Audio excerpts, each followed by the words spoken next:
Hello বন্ধুরা, আসসালামু আলাইকুম। বন্ধুরা, এই যে দেখেন এখানে এক বড় ভাই আর কি ওনার জমিতে সার ছিটাচ্ছে।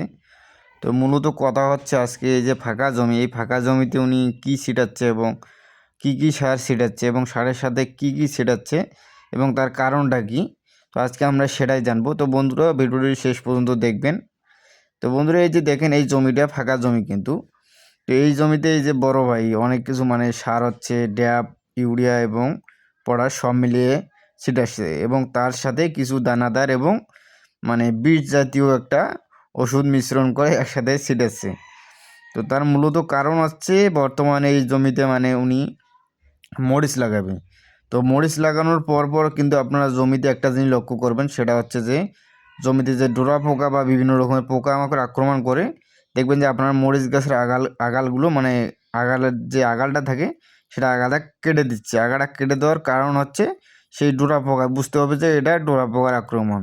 তো মূলত সেই ডোরা পোকা থেকে রক্ষা পাওয়ার জন্য প্রথম যেটা কাজ, সেটা হচ্ছে আপনার যখন মরিচ লাগাবেন বা মরিচ জমি প্রস্তুতের সময় যে সারটা দেন, সেই সারের সাথে দানাদার এবং বিষ জাতীয় কিছু আপনারা মিশ্রণ করে দিতে পারেন। তো যেটা হচ্ছে দানাদার, সেটা আপনারা আলাদাভাবে বালুর সাথে বা অন্য কিছুর সাথে ছিটিয়ে দিতে পারেন এবং সারগুলো আলাদা ছিটাবেন। আর যেটা বিষ জাতীয় ওষুধ তরল আর কি, সেটা হচ্ছে আপনারা যেমন ধানের গুঁড়ো তুষ বলি আর কি, যার কাঠের গুঁড়ো যে কোনো একটা সাথে মিশ্রণ করে মেখে আপনার জমিতে ছিটিয়ে দিতে পারেন। তো বড় ভাই মূলত এগুলো দিয়ে দিয়েছে, এই যে দেখেন এখন সারগুলো দিতেছে।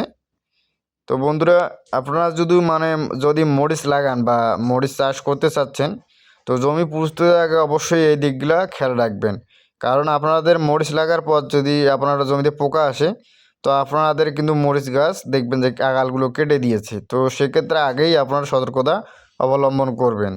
তো এই যে দেখেন এই বড় ভাই আগে মরিচ চাষ করার আগে জমির যে প্রক্রিয়াটা আছে, পোকামাকড় দমন করার যে প্রক্রিয়াটা, সেই প্রক্রিয়াটা পুরোপুরি ফলো করছে। মূলত এরপর যদি উনি মরিচ লাগায়, দেখবেন যে মরিচ খেতে আর পোকামাকড় আসতেছে না। তো এই যে বড় ভাই এই যে ওষুধগুলো দানাদার এবং পোকার জন্য ওষুধ যেটা, সেটা আগেই দিয়ে দিয়েছে। তো এরপর কিন্তু আপনি এই জমিটা যখন মরিচ লাগাবে, তখন একটা জিনিস লক্ষ্য করবেন যে মরিচ গাছগুলো আর পোকা কাটতেছে না। এরপর একটা সমস্যা যেটা হবে, সেটা হতে পারে যখন প্রচুর রোদ হবে, তখন দেখবেন হয়তো মরিচ গাছগুলো একটু আগালগুলো একটু ঝুলে যেতে পারে। দেখবেন 2-3 দিন পর আবার গাছগুলো ঠিক হয়ে গেছে, যখন শিকড় মাটিতে বসে যাবে। তো মূলত আপনাদের মরিচ লাগার আগেই পোকা দমন করতে হবে, না হলে কিন্তু আপনাদের মরিচের বিশেষ ক্ষতি হতে পারে। তো বন্ধুরা, আজকে এ পর্যন্তই। যদি ভিডিওটি আমার ভালো লাগে, অবশ্যই চ্যানেলটি সাবস্ক্রাইব করে দিবেন প্লিজ।